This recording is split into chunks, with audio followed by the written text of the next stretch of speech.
girma shugaban ƙasa Bola Tinubu ya nuna mana kabilanci domin ya ɗauki galibin masana'antun wajen guda 11 ya je ya kai Lagos, kamar Lagos ce kawai sitar a Najeriya. Wannan mun muka zaɓe shi.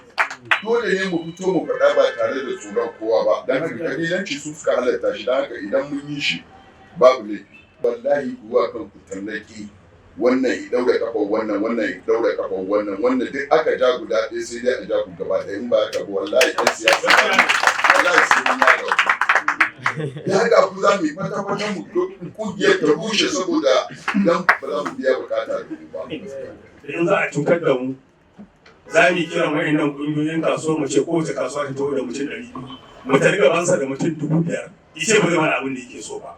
Babu shi a kanmu, babu shi. Muna da haƙƙi.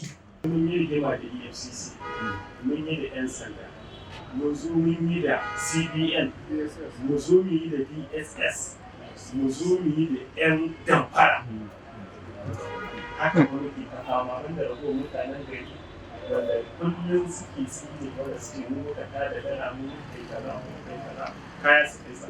Yau idan aka ce dala ta kai 1,580, ina tabbatar maka da cewa wanda izo zai siyar cewa zai yi ai an ce ta kai 1,600 da kyar za ku daidaita da shi da 80 ka ga naira biyu na ita za ka ci in kuma shi ya zo zai siya ya dinga Allah ya isa mu siya ka sun kara mata haka za ka yi ta gani muna cikin wahala yanzu da muka